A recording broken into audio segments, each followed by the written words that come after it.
Recording in progress.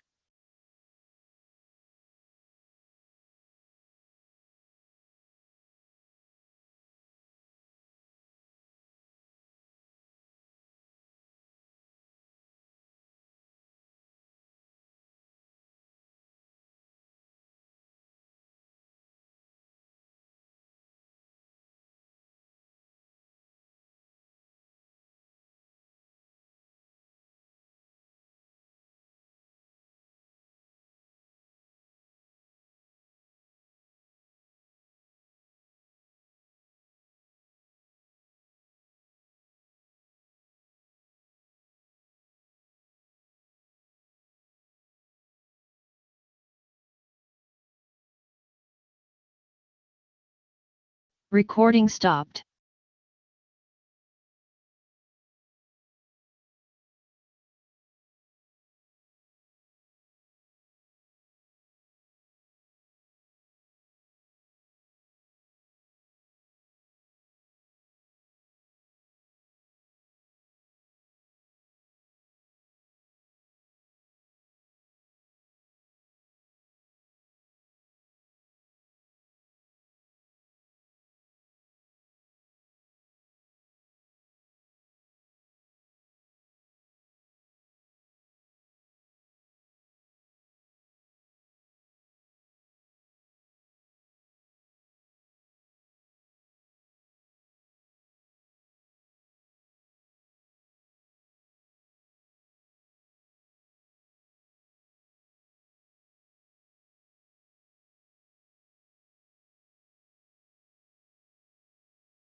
Very good morning, honorable colleagues. It is 9 o'clock. We are going to start our meeting. Very good morning to all honorable members on the platform. Good morning to Dr. Tembe. Good morning to Commissioner van der Merwe, I saw online. Good morning to our support team. Very good morning, colleagues. It is 9 o'clock. Mr. Dumizweni, Ms. Abrams, Ms. Matthews, Ms. Levendal. I don't know how many members are online currently. We've got Honorable Polwane, Honorable Shabango, and Honorable Peterson, Honorable Tsotetsi. Colleagues, you are very welcome. I'm going to ask Mr. Dumizweni to deal with our program or our agenda for this morning and to deal with the apologies, please.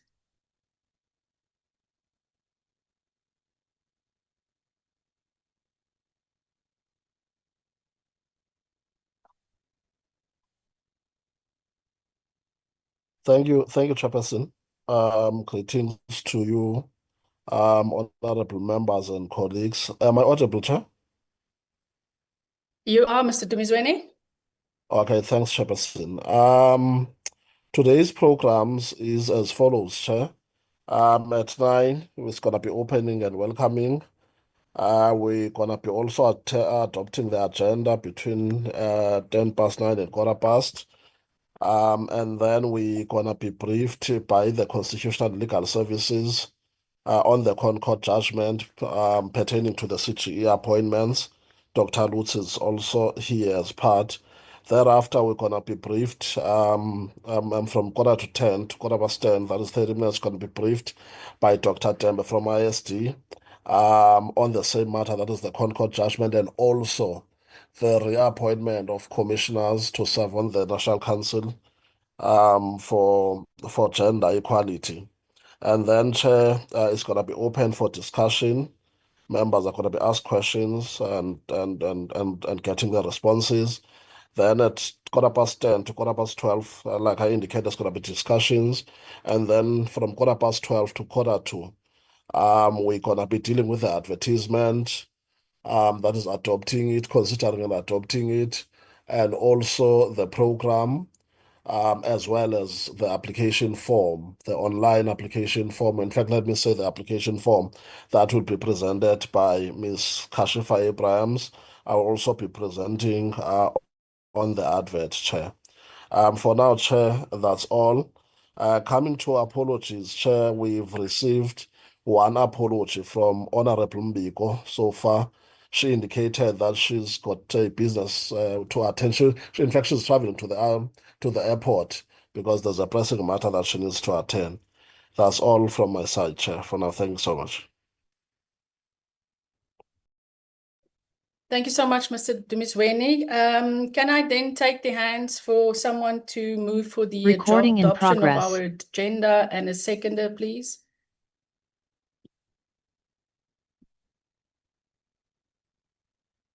Honorable Shabango. Good morning, Chair and honorable members and everybody on the platform. I here to propose the adoption of agenda. Thank you. Are you okay, Honorable Shabango? Yes, I'm fine. It's just a voice. Okay. Thank you so Thank much. you. Thank you. Thank you, Ma. Can I take a seconder, please? Yes, Chair. Good morning, Honorable Polwane. Chair. Good morning, Honorable Polwane. Yes, good morning. Morning, Chair, and morning members. Morning, everyone in the platform. Chair, I'm not okay today, but I'll try to attend the meeting.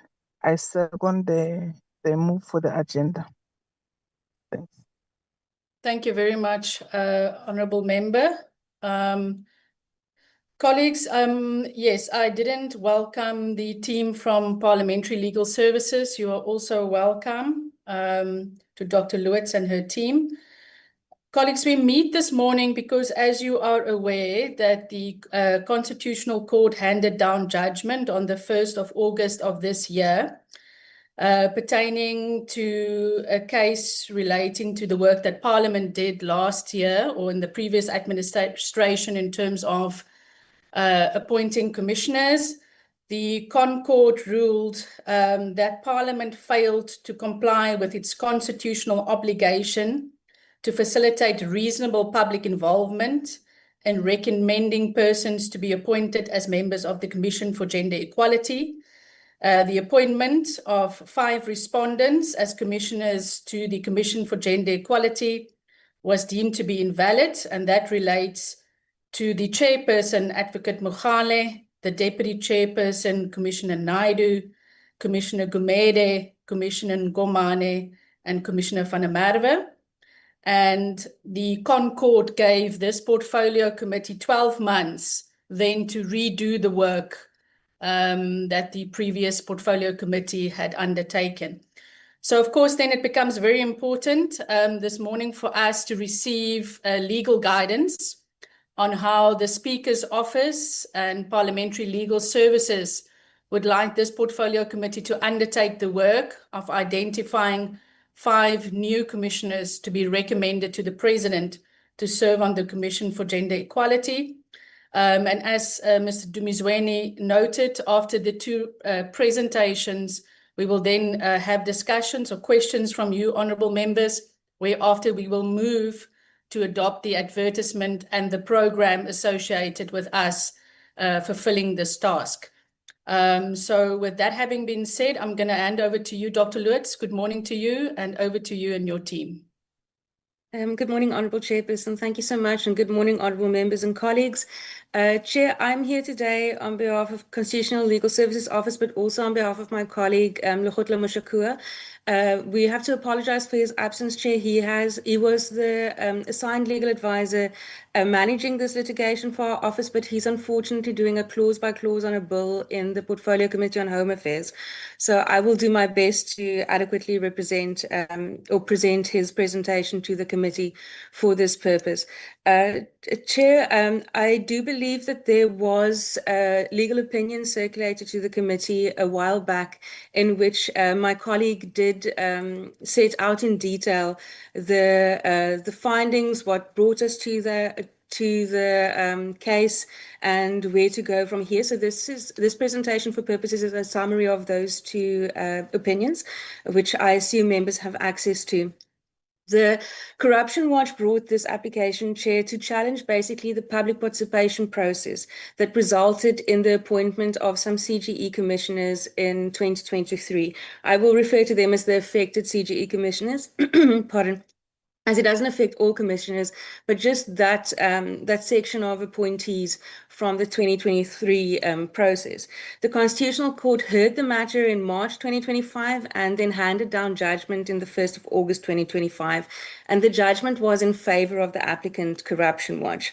It basically held, in a nutshell, that Parliament did not comply with its constitutional obligation to facilitate reasonable public involvement.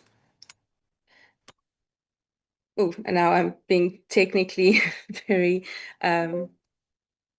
unept today. My apologies. The argument of the application that Corruption Watch brought was based on three grounds. They basically said that in the way that the process was run by the committee, that it failed to provide the public with adequate information about the shortlisted candidates. It failed to provide a reasonable opportunity for the public to submit written representations, and basically because it restricted the submissions to 14 days, and also by use of the online form restricted the submissions to 2,000 characters. So those 3 things were basically the crux of the application brought by Corruption Watch. The adequate information aspect was also linked to arguments that was raised that POPIA prevented the committee from publishing the CVs of the shortlisted candidates in full, and therefore only summaries were provided. Parliament opposed the application and explained to the court the extent of the public participation process. In the papers, a distinction was drawn between how public participation or public involvement is facilitated for appointments and recommendations as opposed to the processing of legislation. Because the Constitution says that Parliament must facilitate public involvement in its legislative and other processes. So it was explained to the court that Parliament does have the power, as the court has said, to determine its own form of how it regulates that process. The court acknowledged that and said, yes, Parliament has the power to say how it wants to facilitate, but the test whether that facilitation meets the reasonableness frame, a benchmark, is still an objective consideration that the court has a duty to perform that assessment. So we, through counsel, we filed with the court, and we also explained that the committee's decision to not publish the full CVs was because it was trying to be overly cautious and not infringing on any privacy rights because of the Protection of Personal Information Act, POPIA, and that the 14-day period was regarded as reasonable in the circumstances due to the urgent need to finalize the appointments. So those practicalities were pointed out to the court to indicate that the committee did not just generally disregard the fact that information is required for the public to comment, but try to weigh up the interests of various parties and not to infringe any rights. The court ultimately said that access to information is a prerequisite for effective public participation. The court also took into consideration submissions that were made by the information regulator.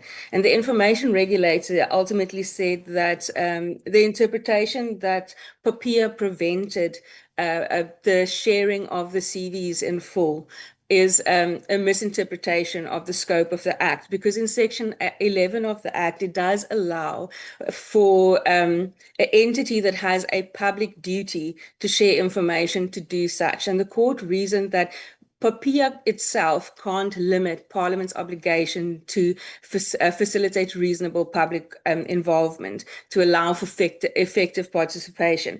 The court also pointed out that POPIA does allow for consent to be asked from affected persons, so the committee and Parliament would have had the option to approach the shortlisted candidates and say, listen here, your CVs are going to be published. Would you consent if there was a further concern that there might be infringements? And that was an option. And then from our office's perspective, just in hindsight, and I know hindsight is 2020, but there's also always the option of redacting telephone numbers, addresses, things like that. So considering how the information regulator now has indicated that that clause should be read, or that section of public interest and in sharing information in pursuit of the performance of a public duty should be read as including this obligation, this constitutional obligation that Parliament has to facilitate public participation. There are ways now going forward that we can handle that to still protect sensitive information, but give the public effective access to that information. The information provided, therefore the court reasoned, must be sufficient and of a character to allow the public to deliberate upon and make informed submissions. So therefore they need as much information as possible. There was also a media amicus that said, but the media also needs that as much information as possible to be an effective watchdog to assist with those processes. The court then reasoned that the 14 days, when viewed in the full context of the case, also cannot be considered in isolation, and in light of the restricted information made available, the limited time period operated as a further impediment for meaningful public involvement. And the court took into consideration that when an extension of time was requested, the committee didn't immediately respond to that request, did the full appointment procedure, and only effectively at the end refused the extension request. So that was also, the court took in consideration the whole context and all the various small moments and decisions that culminated in eventually Parliament not meeting that benchmark of reasonable public involvement. The Constitutional Court ultimately found that the information provided to the public was therefore insufficient to allow the meaningful participation in the appointment, and that Parliament consequently failed in its obligation to facilitate reasonable public involvement. The affected commissioners did also file arguments and affidavits before the court addressing the potential adverse consequences of a declaration of invalidity upon them. The court noted that the procedural flaws that have been highlighted obviously was of no fault of their own, and they asked the court that they to minimize the impact on them, that they be allowed to fulfill their full term as per their appointment. The court, however, said that that would not give practical recourse to the issue at play, and Parliament not meeting its constitutional obligation to facilitate public involvement. And the court did weigh their personal circumstances against the public interest and found that even though the failures are not theirs, it's in the public interest that there be a lawful appointment process, and that personal interest can't outweigh the public interest in a lawful appointment process. The court also said that there's a need as a Chapter 9 institution that the CGE have that validity, that people know that everybody who is serving there is appointed fully in terms of the lawful scope of how such a process must work, both in terms of the legislation and in terms of the Constitution. The court, however, was also mindful of the fact that the CGE must still be able to function, and that there shouldn't be an immediate negative impact on the commissioners, that they were immediately out of a job. And for that purpose, the court then declared that although Parliament failed with its constitutional obligation, and that the process must be redone, that the committee must redo the process in the next 12 months, the appointment of the effective commissioners is invalid for terms of legality from the 1st of March, but the court suspended that invalidity for 12 months. So for the next 12 months from the point of the 1st of August where the order was handed down, for 12 months running from there up until the Parliament finishes the appointment process and the President appoints, if that is earlier than the 12 months. For that period, we're basically working with a fiction that the commissioners are still there, they can still validly perform their functions because the invalidity has been suspended. Then, pardon, Chair, but then that brings into question the calculation of terms, obviously, because at no fault of their own, the affected commissioners are now impacted by the invalidity ultimately when that suspension lifts. They can still apply for the post now. They can still be nominated, and if successful, they can still be appointed. But then comes into question the terms that a commissioner can serve as per Section 3 of the Commission of Gender Equality Act. And yes, the President is the appointing authority and the National Assembly is the recommending authority. But Section 3(4) of the Act specifically says the members of the Commission may be appointed as full-time or part-time members and shall hold office of such fixed term not exceeding 5 years as the President may determine at the time of each appointment. So the President has some discretion in terms of the term to be assigned to a commissioner, and if one then considers that the affected commissioners can apply now and be appointed again effectively as if this is their fresh new term, one wonders what the impact of the time they've already been working has. So Section 3(7) of the CGE Act then provides that any person whose term of office as a member has expired may be reappointed for additional term. Here we need to point out that because the commissioners that are affected, and if they are nominated and successful again, the order of the court makes it that this is not a reappointment. So Section 3 is not a reappointment. This is not an additional term. This is going to be as if they are appointed afresh because the process is being done afresh. So although the Constitutional Court indicated that it did not want to affect the commissioners negatively by an unprocedural appointment that is not their fault, the order is framed in a fashion that does have that makes one question the temporary suspension impact. And for that, our office has many lawyers, and when you have many lawyers in one room, there are many opinions. And two interpretations were raised when our office read the order of the court. The first one was that one should count the months of the work actually done by the commissioners when it comes to their effective first appointment now at the president's discretion. And that should be that even if they're new commissioners, that should count towards their first term to minimize the negative impact in terms of benefit calculations. Because if you're in the public service, certain benefits are linked to your months and years of service, and that was packaged in there in that first interpretation. The second interpretation was on a strict reading of the order, because yes, we have the reasoning of the court, but ultimately it's the letter of the order that guides us as to the perimeters of what can and can't and must be done. So on a strict reading of the wording of the order, the impact of the suspension lifts on the 6th of August 2026 if the committee and the president takes the full 12 months allowed by the court. With the effect that it is as if the affected commissioners were never appointed in 2023 and therefore never did any work. So you're working with a legal fiction, and that fiction falls away once the suspension is lifted.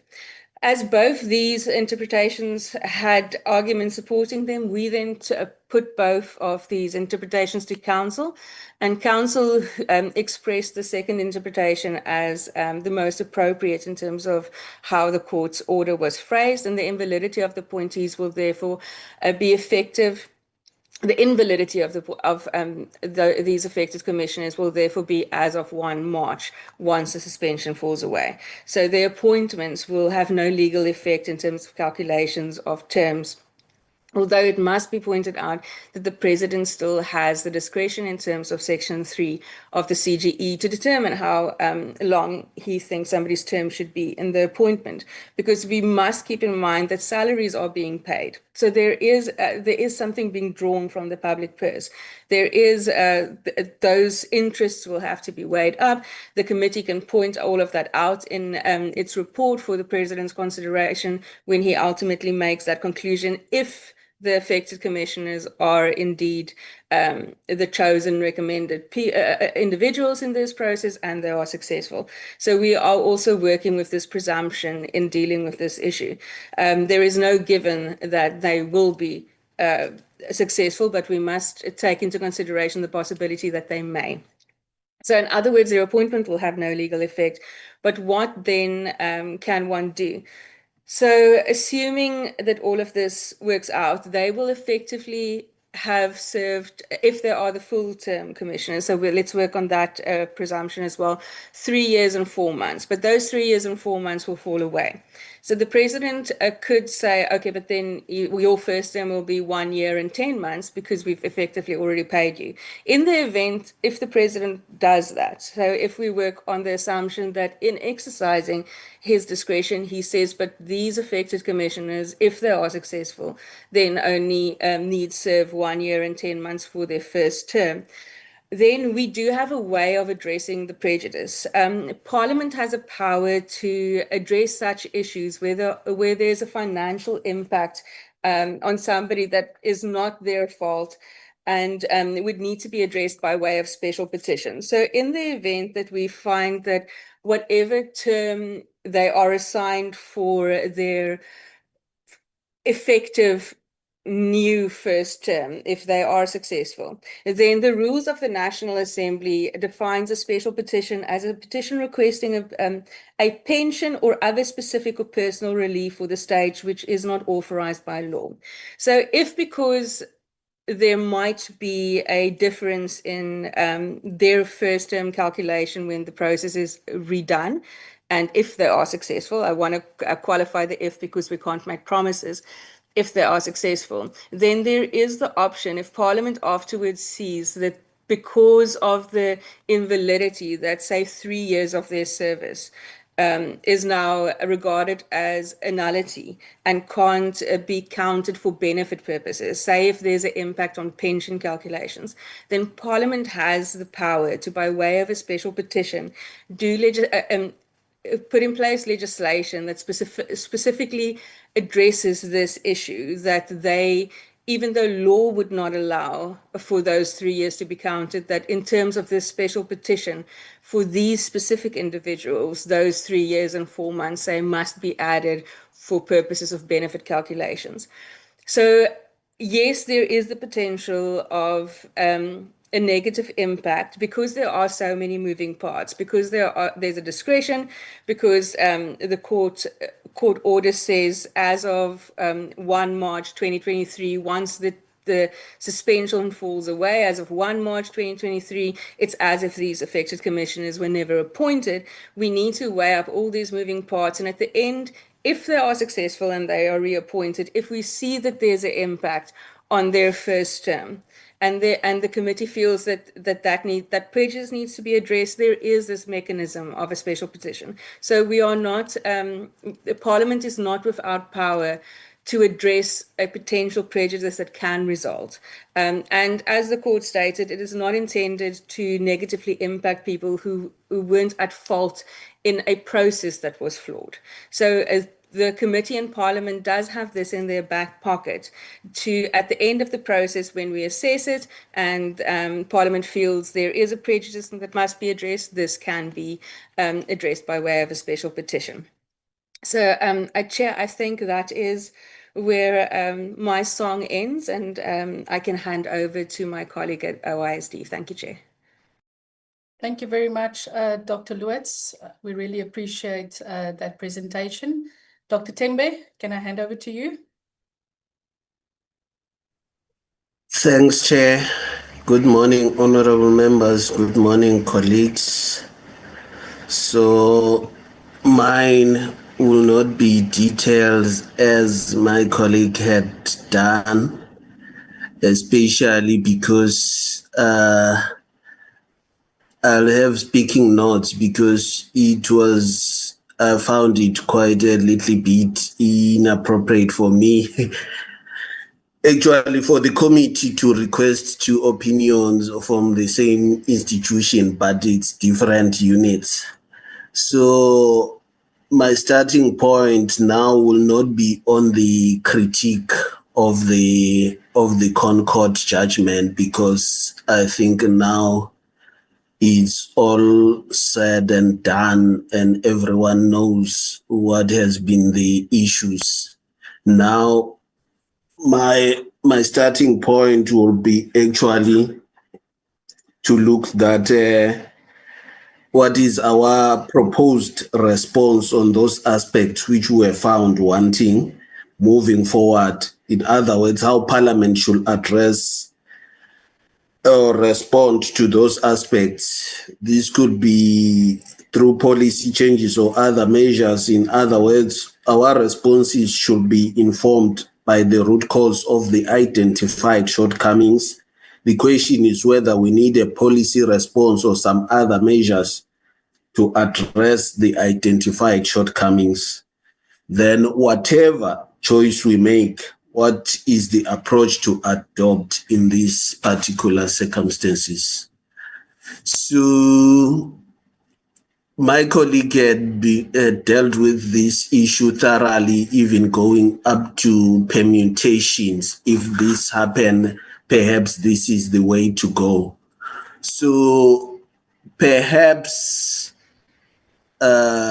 what I need to point out or make more emphasis on the issue of the CVs, because that is where we're found wanting. So in terms of Protection of Personal Information Act.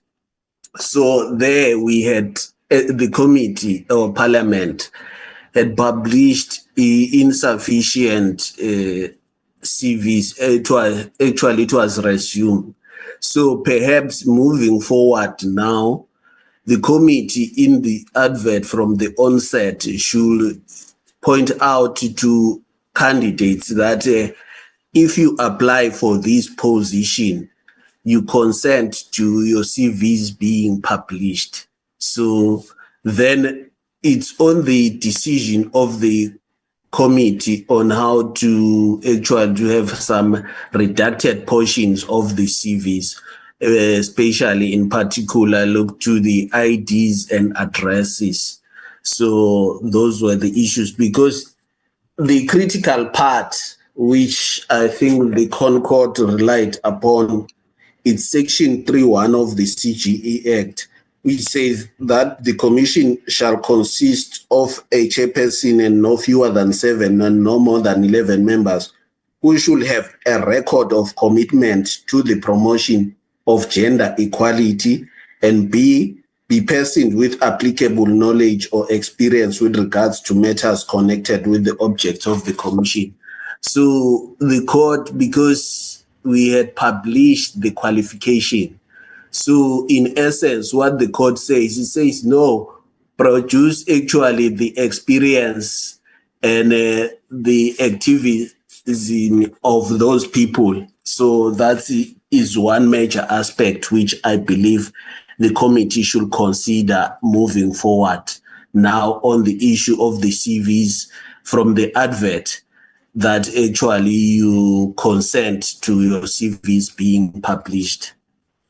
Then on the other aspect, which I think my colleague had dealt with, is also the issue whether the current serving commissioners or the incumbents are eligible for shortlisting and appointment. That is clear, because what the court has invalidated is the whole appointment process. It said it is procedurally flawed. So there is no way we can say it constitutes a term, because it's considered procedurally flawed. Then perhaps it's looking into what other issues pointed by the court and the proposed response. We believe that Parliament is constitutionally mandated to facilitate public involvement. It is not an issue that we had omitted from the onset, but the Constitutional Court considered it in a more expansive role. So, which means these CVs of the candidate had to be published, given sufficient time for comment, then the comments also be considered. It's not but a determining factor. Then the time period of 14 days. So now there should be an expansion on the time for public comments. Then also on the issue of submission of public comments, perhaps the Constitutional Court felt that the digital platforms were insufficient. So then the court pointed out the issue of meaningful opportunities. But that means participation must allow the public to influence decision, and the portfolio committee should be responsive to the submission of the public, although not bound by it. This requires access to adequate information for informed contribution. Then there should also be access to information, which I've already dealt with, that relevant document must be published, e.g. redacted candidate CVs for appointment. This will enable informed consultation and meaningful deliberation. Then the issue of reasonable time frames. Then sufficient time frame must be provided for public comment across the board. So perhaps a 6-month period should be dedicated to the filling of a vacancy within the institution supporting to avoid the rushed process and allows for consultation and reflection. Then there should be inclusive participation. So in this aspect, to say participation methods should be accessible to all willing participants. Parliament should consider varying levels of access to technology and resources. It must provide alternatives to digital platforms only like emails, couriers, and postal submission. Then consideration of public input. Parliament must engage with public feedback. For instance, during interviews, one of the panelists should specialize in asking some of the negative questions from the public comments. Although not obliged to adopt the public suggestion, Parliament is obliged to show responsiveness and accountability. Then there should be feedback mechanism. Parliament must inform the public how their input was considered and enhances transparency and build trust in the process. The civil society should be encouraged to participate without usurping the process to itself through unreasonable demands. There must be capacity building to the populace on the different roles. Then flexibility and adaptation.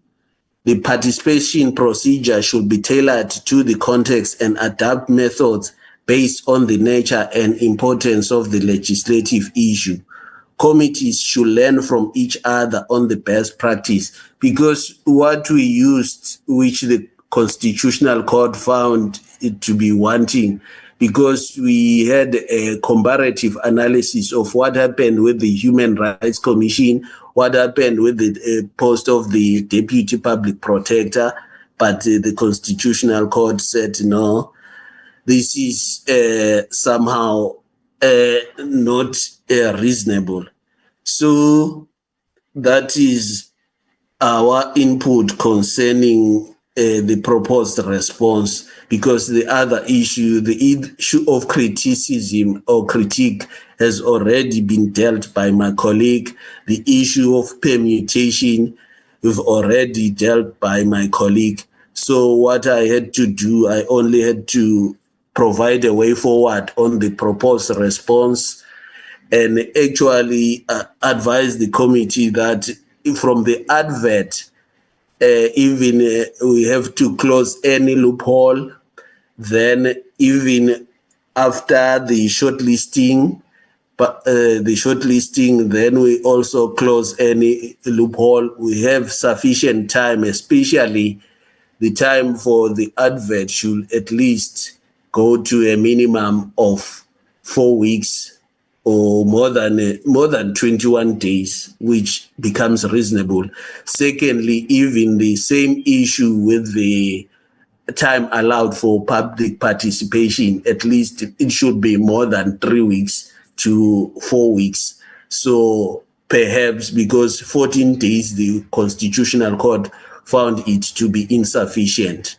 Then the other processes, the issue of submission, I've already pointed out that the Constitutional Court said digital, online, some kind of technology was insufficient.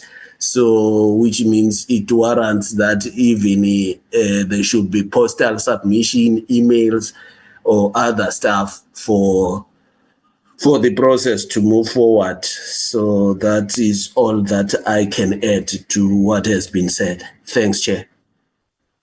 Thank you very much, Dr. Tembe. Colleagues, I would like to see whether you've got any questions for clarity. You are able to raise your hands now. Dr. Tembe, I just wanted to understand now, will Parliament be guiding us? I heard what you said in terms of 21 days, but will Parliament be adopting a best practice in terms of timeframes? In other words, is it again up to us? So in other words, if we decide we want to go for 25 work days, that's 5 weeks, Is that again up to us, or will Parliament be adopting a best practice, a type of scenario following the Concord ruling that will guide all portfolio committees? I'm just thinking maybe that is probably the best way to go in order for us to avoid future troubles that we've run into. I think as a committee, we've decided we'll obviously run it for as long as possible, but surely there should be some type of guideline going forward in terms of how long CVs should be, how long the advertisement should run and how long the CVs should be published for public commentary. But maybe just some input in that regard. But I see the hand of Dr. Leklape, followed by Honorable Chauke Adonis. Over to you, Doc. Thank you, Chair. My question on the initial part of the presentation, in particular to the issue where the legal advisor is talking about presidential discretion. How can the president have discretion in terms of constitutional court ruling? Is the constitution not the supreme structure in this country? Or do they suggest that the president has powers beyond those of the constitution? Because in my opinion, we should be complying fully with what the Constitutional Court has decided, and even the president should be conforming to the decision of the Constitutional Court. And just a question about, in terms of the current commissioners, maybe it's information that I should know, how many are affected by this and how many are not? So that we just have an organogram going forward about succession planning. Those are the only two questions that I have for now, Chair. And I hope, to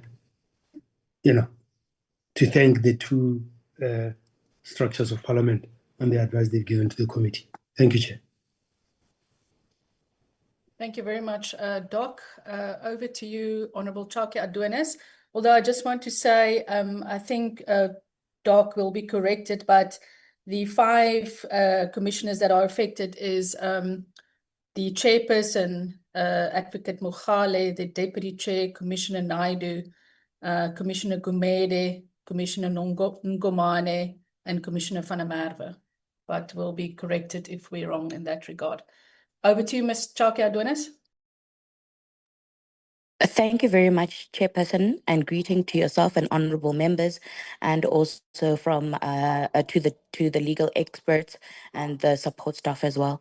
Chairperson, I think the first question you covered me on, where I just wanted clarity on that element as well.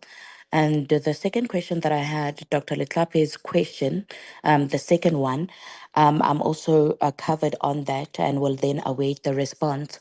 Another thing that I would like to find out, and I think just adding on to what you had said, Chairperson, in terms of something that would be standardized by Parliament. What then happens, because we must also have in place a contingency in place for risk management in case of something of this nature might arise.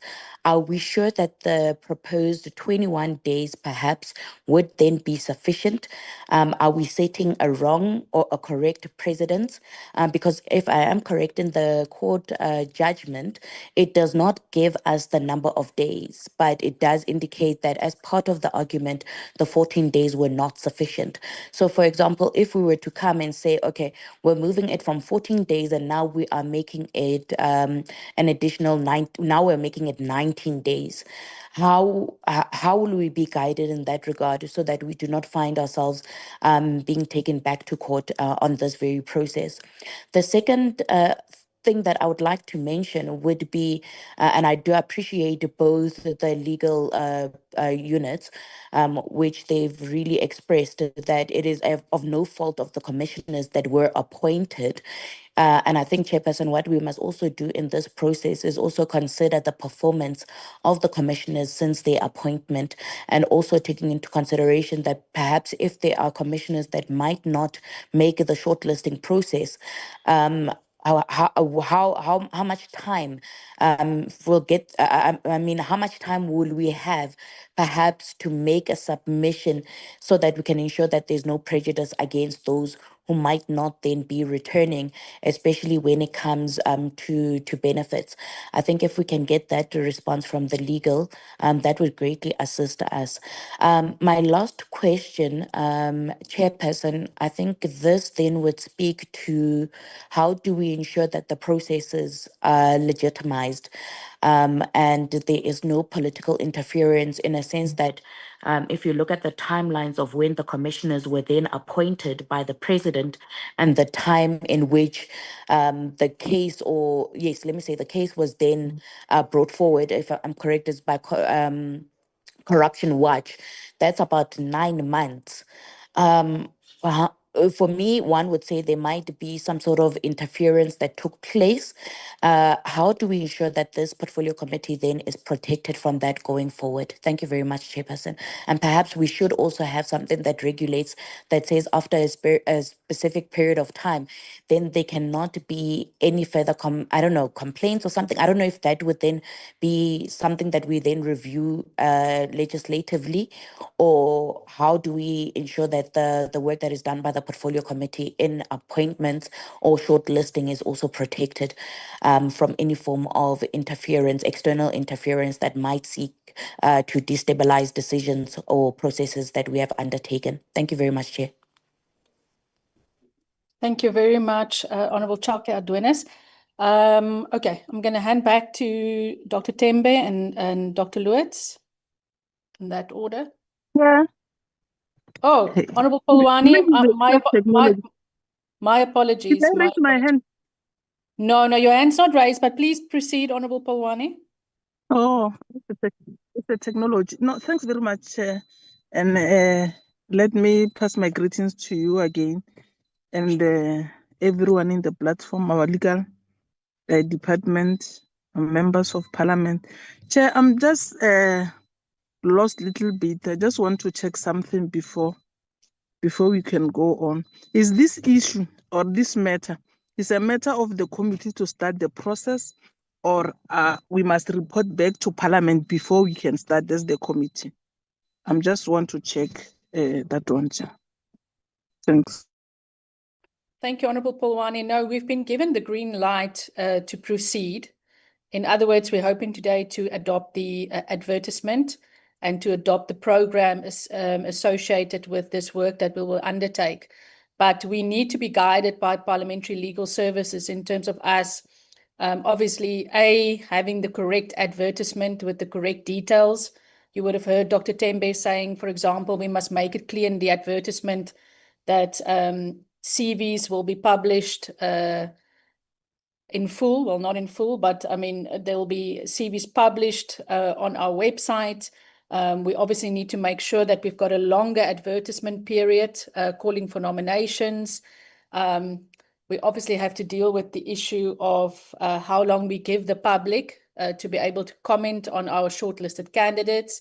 So we need to be guided legally so that we don't run into the same problems as the previous portfolio committee. But we have been given the green light to start the work. And when we are done with this discussion about the legalities, we will then present to the portfolio committee the advertisement and the draft program associated with that. I hope that helps.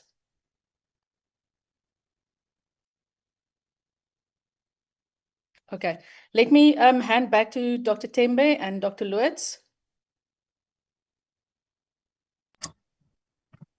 Thanks, Chair and honorable members. I think on the first one, on the time period and I think you said time period and the best practices.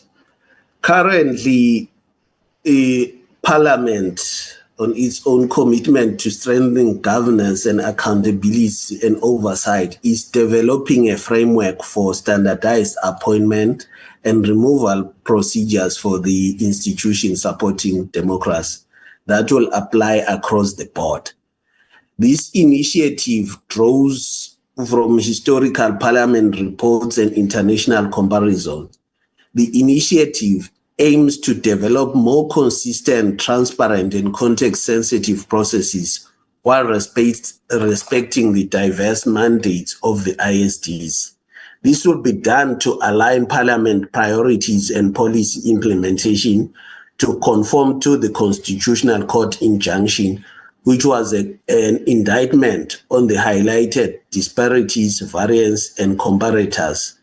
It will circumscribe the discretionary internal procedures of committees which, when challenged, cannot withstand constitutional muster and are declared unlawful. Once there is harmony, it will be all system go without unnecessary hassles. Parliament also needs to implement some of the recommendations from the Judicial Commission of Inquiry into allegations of state capture, corruption, and fraud in the public sector, including organ of state. In the recruitment of office bearers of ISDs, boards, state-owned enterprise, it is recommended that Parliament consider whether it is desirable to amend its rules and legislation to give effect to the proposal by Corruption Watch on appointment by Parliament, which was endorsed by the Zondo Commission. However, having said that, Chair, this process is in Parliament strategic plan, so which is almost a 5-year term, 5-year period. So there's no, it's up to this committee now, because that is still a process that is being developed. It will take almost the 5-year term. So it's for this committee to say we have had 21 days or 25 days, but my advice will be at least have 25 days upwards, up to a month. That is a reasonable period for the advertisement. Secondly, I think there was the issue, you've answered that question, how many commissioners are affected. Then on the risk management, which was raised by Honorable Chauke Donis. So that one is a very awkward one, because in terms of the Constitution, which is section 38, 34 and 38, everyone has the right to have any dispute that can be resolved by the application of the law decided in a fair public hearing before a court where appropriate, another independent and impartial tribunal. So there's no way in which you can restrict the civil society and other organizations and people from going to court to litigate. It's unfortunate that this one happened almost 9 months after the commissioners started, or their contract of appointment had started with the CGE. There's nothing that we can do. What we need to do, we only need to close the loopholes which have been pointed out by the Constitutional Court. So, which now on the advertisement, we point out for those shortlisted candidates, because it's not every candidate that you will just publish the CV. You'll publish the CV of the shortlisted candidates, because at least there you've sifted the most suitable or the best that the committee will consider the best. Then do have redacted CVs. That is the way to go. That is all what from my questions that I noted out. So for Honorable Kolwane, the process is started afresh. It's not that we are saying we're reporting back. The process has to be started afresh, as the Constitutional Court pointed out. Thanks, Chair. Thank you very much, Dr. Tembe. There's still the question on Dr. Leclerc asked about the president being able to use his discretion vis-a-vis the fact that the Constitutional Court handed down a judgment, and the Constitutional Court is the supreme court of the land. But I think maybe Dr. Lewis wants to weigh in. Yes, thank you, Chair. Chair, yes, I think where one must start is to make a distinction between the fact that the Constitutional Court in this judgment declared a specific process of 2023 invalid. So it didn't declare the Act invalid or the general principles by which appointments are made invalid. It declared invalid a specific exercise of the process set out in the Act for purposes of the fact that the 14 days inhibited public participation, the form only having 2,000 characters as a limit inhibited public participation. And so it was contextual considerations that led the court to, as the apex court, to say that this specific process that was done in 2023 was invalid.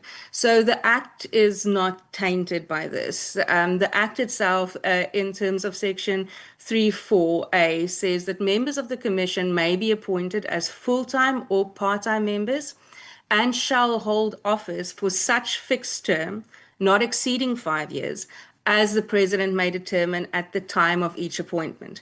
So when I'm speaking about the fact that the President can set the fixed term at the time of appointment, those are powers that are granted in terms of the Act, and the Act has not been set aside. The Act is as constitutional; it has not been challenged. The Act gives expression to or guides in terms of Chapter 9, if one looks at, the Commission, the Commission of Gender Equality has the powers and functions prescribed by national legislation. This is the national legislation that appoints the commissioners and sets out their powers.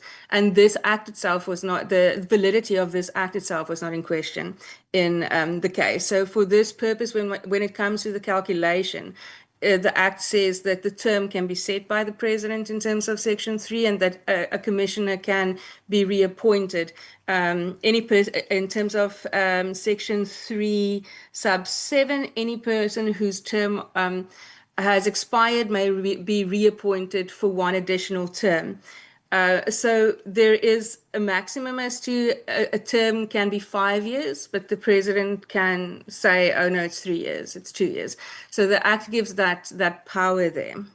The Act just gives a maximum of 5 years, and that somebody can be reappointed for a second term, and that's it. So that is not it's not a question of giving the President powers that are beyond what the Constitutional Court judgment actually says. The only thing that the Constitutional Court judgment found to be tainted was the execution of the process in 2023.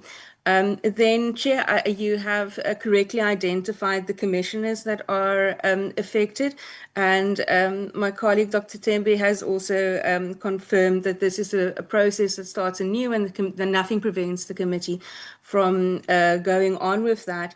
I agree with Dr. Tembe on the fact that when it comes to the idea of interference, access to courts is there, and it's unfortunate this took 9 months, but we can't put in place anything that limits civil society from challenging anything in court. We can just, from our side, as Parliament, do our best to ensure that a process is as above board as possible.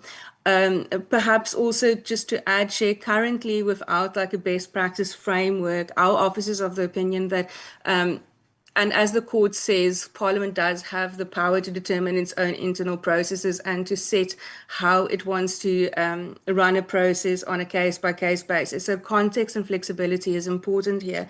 Perhaps just to caution that, yes, a month is great. I would say that the 20 days should be 20 working days, because that then, or 25 working days, so that that's clear. Perhaps also just to caution that if something is run over a period, say like a Christmas holiday, where we know people are not are not maybe close to media that will be doing the call or any of that. Perhaps those specific contextual considerations can be taken into account to say, let's rather run it longer than shorter, to always make sure that we give, in the context of every specific case, as much opportunity as is as practically possible for the public to participate. I hope, on the special petition, there was a question of the special petition and the legislation that would follow from that. A legislation that is informed by a special petition is rather specific always and very technical. So it's streamlined. It's not overly complex legislation, and if there's general support for it, there's no reason why it should be a delayed process. So once the committee at the end has an idea, and if the wish for such a special petition is there, it's technical legislation, and it can run like any other piece of legislation, depending on the complexity of legislation that determines the process. But from past experience, such is usually not overly complex and very technical of nature. So it's really identifying the people who are affected, identifying the years that should be considered for benefits, and setting that out in legislation, and then processing it by way of the normal aspects. Chair, I hope I've covered everything that was asked by the members. Thank you. Thank you very much, Dr. Lewitz. I'm going to hand back to Dr. Leklape. But I think just from my side, we will, of course, have to publish the advertisement over calling for nominations over the December-January period. So we intend running the advertisement from the 1st of December up until the 16th of Jan, which then is 30 working days if you exclude all the public holidays. And hopefully that will suffice, considering that it's a holiday period. But hopefully then that 1 December to 16 January will suffice in terms of, having an extended period of 30 working days. But Dr. Leklape, your opportunity to make a follow-up. Yes, Chair. So just a clarity on what has been provided. The discretion of the President in terms of the length of the term, is it on reappointment? Or even for a new appointee, the President can say, I'm appointing you for 6 months. I just want clarity as to whether it applies to reappointments or it applies to any appointment if it's a new one. Because if you have these people that were on their first term, according to the Constitutional Court judgment, if that is nullified, they'll just be beginning. So just clarity as to whether discretion is on initial appointment or on reappointments or on both. Thank you, Chair. Thank you very much, Dr. Leklape. Back to you, Dr. Lewitz. Thank you, Chair. And I hope I'm representing my office properly, but the way I understand our reading is that it's any appointment. That discretion, the only qualification being that it's max 5 years per term that can be allowed, and that you can be allowed 1 reappointment. And that's exactly because of that possible discrepancy, that if an affected commissioner is appointed now, because they are regarded as not having been appointed once the suspension lifts of 1 March, that if there is a discrepancy, and if you take that the President would normally have possibly given 5 years, and now maybe because there has been some burden on the public purse, he says, well, okay, you've served 3 years, let me just give 2 here for that purpose. That's where our special petition suggestion comes in, so that we can cancel out any potential negative prejudice that could be allowed. We don't want to imply that we think anything that we think the President will do X, Y, or Z. We're merely pointing out that there is a possibility in terms of how the legislation is phrased, that might come into play. And there's always the possibility that the committee can flag this as something that should perhaps be clarified through later amendments of the Act, because we are always learning and growing. Our constitution, in terms of in terms of the rest of the world, is still young, and we are learning every time that the court makes a judgment.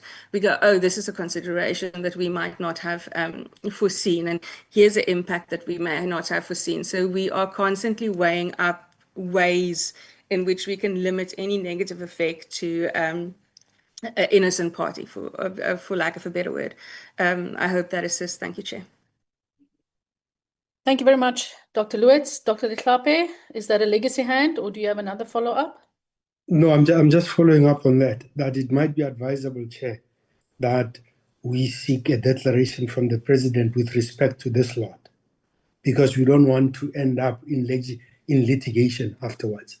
Because remember that there's a provision from the Constitutional Judgment that the people that are impacted must not be negatively affected going forward. They must not be prejudiced in any way. So it might be appropriate to put this matter to the President so that a pronouncement can be made. So that when we negotiate, when we inform those people that they can apply, that aspect is also clarified upfront. Whether they should know that the President still has the discretion, or they should know that they will not be impacted as first-time appointments. Thank you, Chair. Thank you, Dr. Leklape. Dr. Tembe? Thanks, Chair. Just on that aspect, just to augment the explanation given by my colleague. Section 3.4 only sets the threshold, actually the ceiling, not the threshold, because it says the President may appoint any commissioner for a fixed period not exceeding 5 years. Then it goes on to say, provided the term of full-time commissioners don't expire simultaneously. So, which means the President, the ceiling that the President can appoint any commissioner is 5 years. He should not exceed. So, for a period lesser up to 5 years, the President has got a discretion. But what guards against that is that actually it says they have to consider whether the component or the complement of the full-time commissioners, because it says they should not expire simultaneously. So that is perhaps it's a factor that is considered by the President when making this appointment. Just I needed just to elucidate that part. Thanks, Chair. Okay, thank you very much, Dr. Tembe. Thank you very much, Dr. Lewis. But please do stay with us, because we still have to go through the advertisement and make sure that the advertisement ticks all the boxes, as well as the program, which will indicate the timeframes the Portfolio Committee proposes. So that we just get your guidance in that regard as well. So I think I'll hand over now to Ms. Abrams and Mr. Dumizweni. Good morning, Chairperson, to members and our colleagues. Chairperson, would you like to, Vaba, to start with the advert and then program, and then I can do the application at the end? I'll take guidance from you. Thank you. Yes, that's fine. We can take it in that way.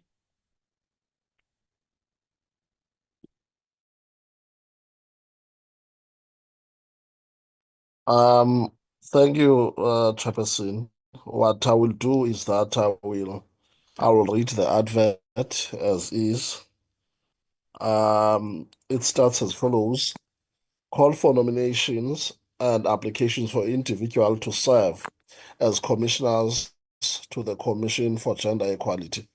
The Portfolio Committee on Women, Youth and Persons with Disabilities invites members of the public and organizations to nominate suitable candidates for appointment to serve in the Commission for Gender Equality as commissioners mandated by the Commission for Gender Equality Act number 13. All applicants or nominees will be required to complete an online application form on the parliamentary website and or submit the applications via email.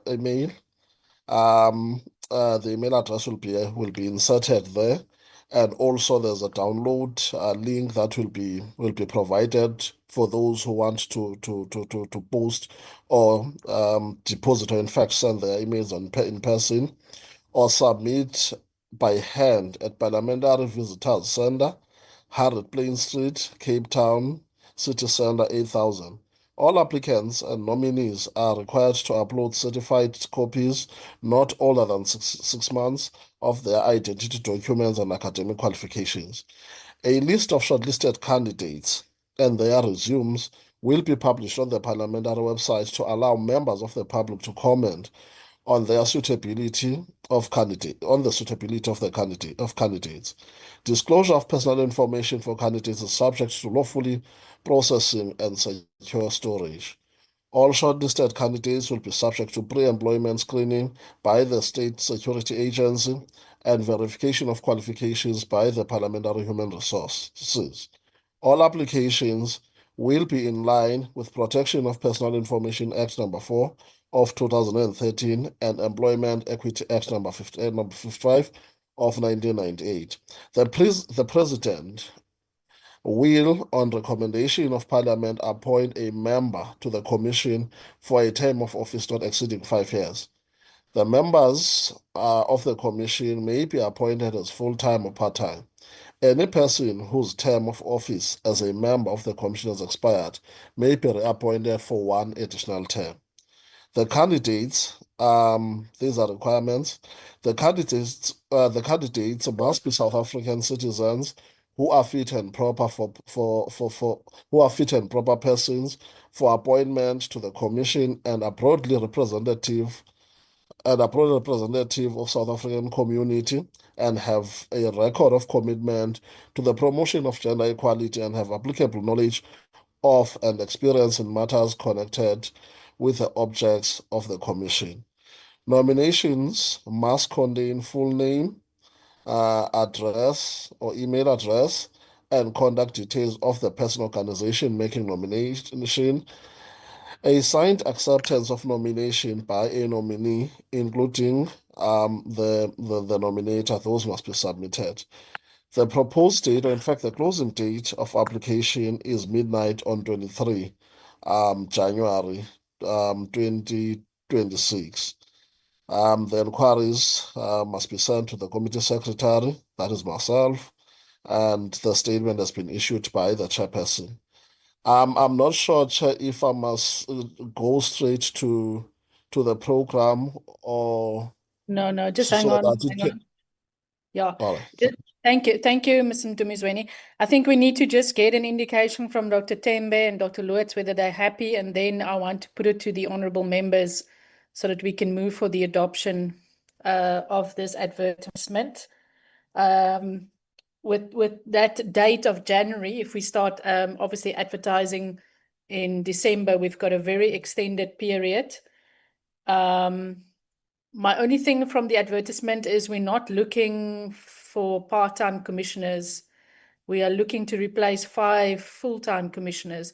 I'm just not sure whether that has got any, whether we should keep that line or whether we remove it. But let me just hear from Dr. Tembe and Dr. Lewis whether they're happy with this advertisement before I ask honourable members to adopt. Should I go first, Chair?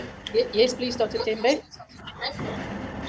Because on the first aspect, especially the first paragraph, I note this line we say all applicants and nominees are required to upload certified copies not older than 6 months of their ID and academic qualifications. So again, that is where we're found wanting, because that aspect, it's now a full CV. It's a full CV because it's what the court says the academic qualifications was insufficient. So perhaps it's a full CV, or what the committee can either say resume, but that aspect needs to be fleshed out and improved on. Okay. So that is what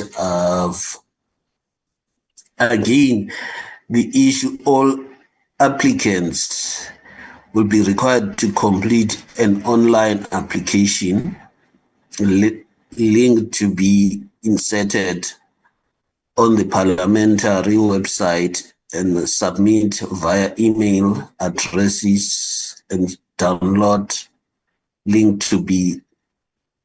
It's another issue which the Constitutional Court, I think, pointed out, but although not on the application side, but it's interlinked or correlated because it was on the publication, because it said digitally and technology, although well and good, but somehow it doesn't reach the majority of the populace. So I don't know what else to include, whether emails, but or a structured way in which this application should be done, because the link, it was found to be somehow impinging on that or hamstrung some sectors of the population. So those are the two aspects which I've noted from this advert. Thanks, Chair. Okay, thank you very much, Dr. Tembe. We can definitely include the details that says full CV, full curriculum vitae. But just on an issue of clarity, we are now saying to the applicants, they can fill in the application form online, they can email us, or they can submit their CV by hand in person at the Parliamentary Visitors Centre, where we will have a post box. So whereas the previous committee only had the one option, which was for them to fill in their details via the online application link, we've added two other options, which is the website and an in-person drop-off. Will that suffice?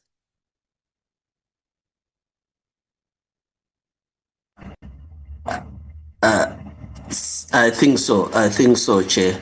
Maybe Mr. Mvaba, if you can scroll down a little bit from the highlighted aspect.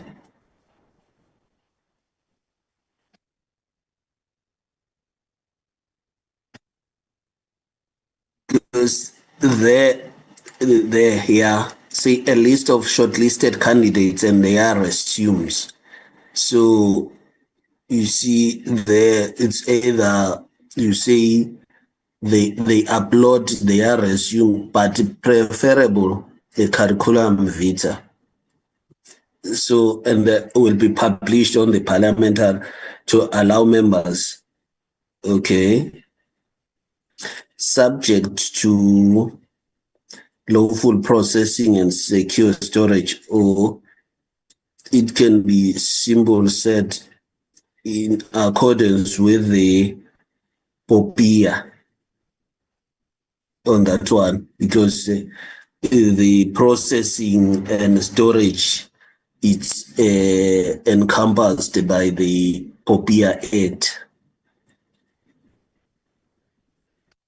Okay. I think those are the only aspects that I've noted. Okay. Thanks, Chair. Thank you very much, Dr. Tembe. We are making those changes as we are talking at this stage. Dr. Lewitz? Thank you, Chair. Chair, on the first paragraph, apologies, I'm taking us back now. I think Chair's correct. We have 3 ways of people having to submit, but perhaps just to change a word in the last sentence of that first paragraph, all applicants and nominees are required to submit and not upload, because we're saying upload, email, or hand deliver to rather use a all-encompassing are required to submit for a full CV. The last sentence of that first, Second last sentence. second last, apologies. Yes, there, to just say submit, because submit is all encompassing of the three options then. For me, CV and resume are synonyms, so I don't have an issue with that in the second paragraph. I just want to if I can just see how we're going to phrase POPIA, because we should not put POPIA in as a limitation, because the court was very clear that we can't rely on POPIA to limit. And from our opinion, POPIA, in as far as it is allowed to protect, would find automatic application. It's a general law. Okay, can I ask, why don't we go back to what we had said in the beginning, where we just say a list of shortlisted candidates and their redacted resumes will be published, or redacted curriculum vitae, because that will cover then the fact that we'll keep their information safe, will it not? Yes, I think with regard to, we don't want the email addresses and cell phone numbers there for anybody to harass them. I'm just wondering, apologies, Chair, I'm reading as we speak, a list of shortlisted and their resumes. Perhaps just instead of saying POPIA as lawfully required, and then that is of candidates is subject to lawful requirements, or to make it a general.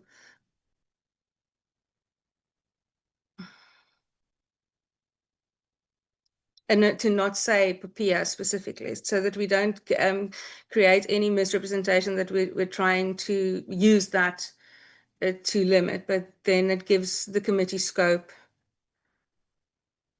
And as the court said, if at any point the committee is uncertain whether certain information should be shared, consent is a requirement, and the act or the advert does say to the potential nominees that their CVs will be shared. So they are entering into this process knowing that their CVs will be shared. Thank you, Dr. Lutz. Wabat must say there, of candidates, disclosure of personal information of candidates is candidates as lawfully required. As lawful, so just is subject to, yeah, okay. All right. Then with these amendments, colleagues, honourable members of the Portfolio Committee, please can I see whether you are happy to move for the adoption of this advertisement? And I would take the hand of a seconder. Chair, Yes, Dr. Tembe. Sorry. because now it becomes an issue of syntax. Disclosure of personal information of candidates is subject to lawful requirement. I think so. Because if you say disclosure of personal information of candidates as lawfully required, somehow in terms of syntax. Okay, we'll make that amendment.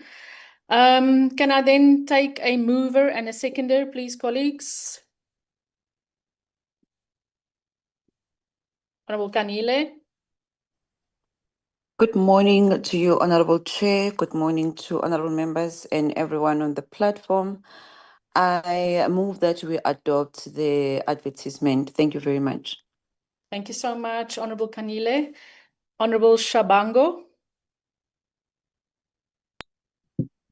Thank you, Honourable Chair. It's just a minor thing. The certified copies, if it's fine, they're not older than 6 months, because usually it's not older than 3 months. But if 6 months is fine according to the advice that we got, want to support Honorable Kanele that we adopt the advertisement. Thank you very much, Honorable Shavango. The issue of 3 months versus 6 months, Dr. Tembe and Dr. Lewis. Chair, in most instances, 90 days is considered almost the best practice. So I'll go with the 3 months. Okay. Dr. Lewis? Agreed, Chair. Okay. Let's make it 3 months, please, Mr. Dumizweni. Thank you very much, colleagues. We have then adopted the advertisement with those amendments. Mr. Dumizweni, you can move to the program so that honourable members have got an indication of timeframes for the process.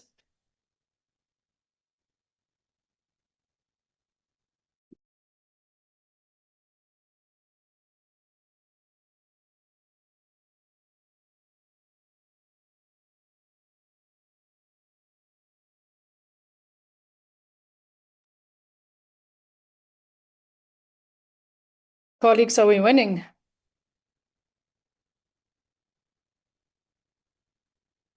Yes, Chair, I'm still trying to share it.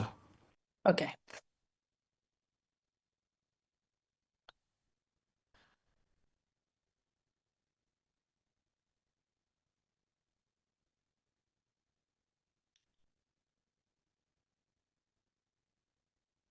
Ms. Abrams, are you maybe ready in the meantime? Then we can come back to the program. Sure, Chair. I haven't been given sharing rights, Chair. If Mvaba or Yolanda can give me sharing rights, and I can go through the application form.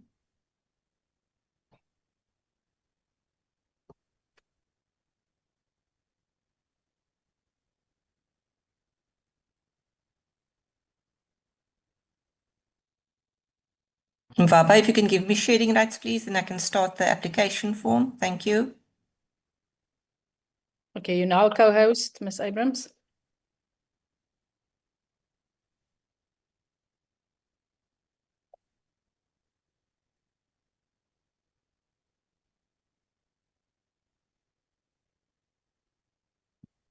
Up on the screen, Chair, is the application form, and it's similar to the form we've done in the past, as well as what we've showed members when we discuss the application form for the National Council on GBVF. So this is an application form and covers all key information that would assist members when it comes to the shortlisting process. And as Chair has indicated, the application form, so one, you can apply for it online via a link. 2, you can download it and complete it. And 3, Mvaba would be able to email it as well. So in terms of Section 187 of the Constitution, Section 3 of the CGE Act, set out the requirements for appointment as a commissioner to the Commission for Gender Equality. To assist the committee in its process, all those who have applied or have been nominated for appointment as a commissioner of the CGE are requested to complete and submit this application form by midnight. I will now include the 23rd of January as agreed to by the adoption of the advert. So Section 1 covers personal information. It looks at surname, full name, date of birth, ID number, residential address, contact number, gender. In terms of race, we've also added other. And then for disability, there's yes, no. In the event the applicant indicates yes, there'd be a drop-down box to specify the type of disability. Under 2, it's education.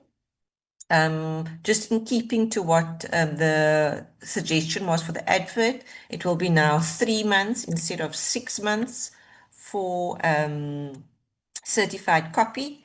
With respect to work experience, it covers employed, self-employed, unemployed, and student. And And we've noted in the past that there are occasions where people who are either studying wants to apply, so they don't have necessarily work experience. Hence, the question would be, if you are employed or have been employed, to provide the relevant particulars, and there's up to a set of 10 in terms of the applicant being able to provide information in that regard. So following on that, we're also asking, please provide details of any other work, advocacy or academic experience related to human rights and or gender equality that you may feel may be relevant. In terms of motivation, please explain why you believe you should be considered to serve as a commissioner in the Commission for Gender Equality. Section 5, general, to indicate whether they would be wanting to be full-time, part-time, or either full or part-time. 17, are there any circumstances, financial, otherwise known to you, which might cast doubt on your fitness to hold office as a commissioner? If the person indicates yes, they would be given a drop-down box option to fill in details. 18, have you been convicted of any offence involving dishonesty, violence, or any other disreputable or dishonourable conduct? Again, if it's yes, they can provide details. 19, has any professional body ever found you guilty of unprofessional or disgraceful misconduct? The same applies if yes. 20, have you ever faced an internal investigation, a disciplinary inquiry or dismissal from any place of employment or litigated against your employer? Please take account of your current and previous place of employment when answering. For 21, are there any other relevant matters which concern your honesty, integrity and reliability, which you should bring to the attention of the committee? And in the for nomination number 2, you'd either indicate self, or if you've been nominated, you'd upload your nomination letter. For 6, it will be just to keep in line with the advert for the CV. In the event that the candidate is shortlisted, the candidate's CV will be posted on Parliament's website for public commentary. Kindly provide a succinct CV in keeping with the provisions as outlined in the Protection of Personal Information Act. The CV will only be published for a limited period once a candidate has been shortlisted. Disclosure of personal information of candidates is subject to lawfully processing and secure storage. All applications will be in line with the Protection of Personal Information Act number 4 of 2013, Employment Equity Act number 55 of 1998. And then the applicant would need to upload their CV. In terms of declaration, I hereby declare that the information provided is true and correct. I also understand that any willful dishonesty or non-submission of required documents may render for disqualification of this application. If this application is successful, I authorize Parliament of South Africa to keep this information in my personal files. Otherwise, all information will be destroyed within 3 months after the date of application. I authorize Parliament of South Africa to disclose in a confidential manner any information supplied in this application to the relevant parties, namely Human Resource Management and South African Police Services, for verification of qualifications and screening in the event I am shortlisted. I also understand that in the event that I'm shortlisted, my CV, as outlined in Section 6 of this application form, will be open for public commentary for a limited period. I agree that the information provided was submitted by myself and all responses are a true reflection of my employment and personal history, and that Parliament would not be held liable for incorrect information provided by the applicant, either by willful act or negligence. If it's online, they indicate yes, the signature, and then submit. Chairperson, I've just amended based on what the members have agreed to in terms of the ad for the 3 months and the use of the word CV. Thank you, Chair. I'll take commentary or any inputs that I can amend accordingly. Thank you, Chair. Thank you very much, Ms. Kashifa Abrams. Dr. Tembe, Dr. Lewis, honourable members, any inputs, comments?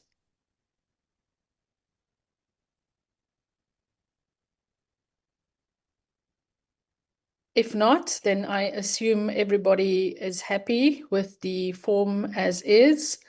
Can I then put this for the adoption and a seconder, please?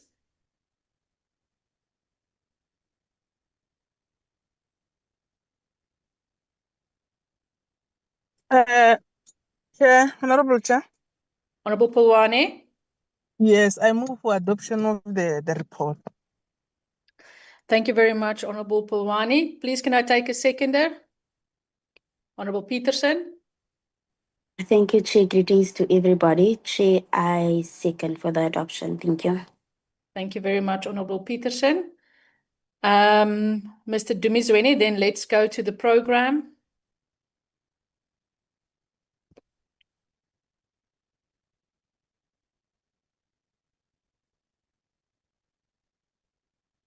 Thank you, Chairperson. But I would love to table these following apologies we received while we are still in this meeting. Chair, we received an apology from Honorable Khwekane, who's attending a family matter, and also Honorable Mailola, she's attending a court case, Chair. I thought it's important to bring them to your attention. Then, Chair, here's the program. I will focus on those important days that are necessarily impacting on the work and the decisions of the committee. I won't focus much on the internal and administrative part of this program. So, Chair, we today we are meeting to adopt the program, which is today, this meeting. Then from there, Chair, we are planning that we going to between today and the 1st of December, we'll be running our internal administrative arrangements so as to ensure that the advert starts to run on the 1st of December until the 23rd of January 2026. And that gives you 36 working days. Above that, Chair, I must state that we are going to follow a similar practice or approach as that one of the National Council, meaning that we are going to advertise on national and regional newspapers, also the social media platforms, the parliamentary website, and etc. So that thing, like as I've indicated, the process, the advert will run from the 1st of December until the 23rd of January 2026. Then, Chair, the committee intends to shortlist on Tuesday of the 24th of February 2026, whereby all the applicants, the names of the applicants will then be emailed to members so that they can be ready and prepared for the shortlisting that, as I've already indicated, that will take place in Parliament on the 24th of February 2026. And then, Chair, we're also intending to publish names for public commentary from 27 February to the 10th of April, and that gives you 31 working days. Because when we dealt with this, we also considered all the areas, in fact, around or based on the recent Concord judgment, which was part of the discussions today. And Chair, here on the second to, in fact, what is this? On the 2nd of March to the 27th of March 2026, we will be working closely with the parliamentary HR unit and also the state security agency for vetting or screening of all those applicants who would be shortlisted. And we've said that that process will definitely take about 20 days because with our past experience, for an example, the NYDA, we had a challenge whereby we went on interviews when some of the qualifications were still outstanding due to the fact that some of the external institutions do take their time to finalize the work or to give the information as required. So, Chair, another thing is that we intend to to meet on the 21st of April 2026 to consider the public commentary, that is the submissions that will be made by the people, by the public, on the names of the shortlisted candidates. Then the committee will be interviewing the shortlisted candidates on the 22 and on the 23, respectively. And then if there are any changes, that will be communicated in due course with the members of the committee. Then the committee is also intending to finalize this process on the 24th of April 2026, whereby it will be considering and adopting the report. Thank you, Chairperson. Thank you very much, Mr. Dumizweni. Please, can I check if honourable members have got any questions or inputs at this stage? If not, colleagues, please can we then adopt the program as has been tabled?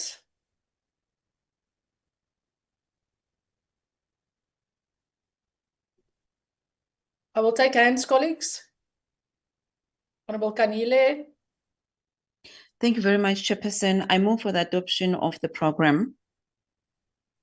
Thank you very much, Honourable Kanile. Can I take a seconder, please?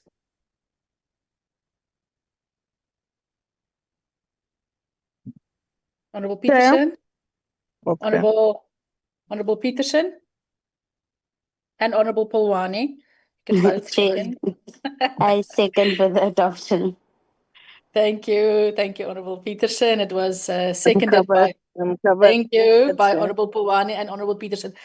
Colleagues, thank you very much then for your time this morning. Let me take this opportunity to thank Dr. Luetz, to thank Dr. Tembe. We then, as you can see, we are going to have a lot of work from now until into the new year, into April, as we concurrently run the processes of identifying candidates to serve on the National Council on Gender-Based Violence and Femicide and the Commission for Gender Equality. Colleagues, next week we will be meeting to adopt our BRRR report. We will also be dealing with minutes and reports.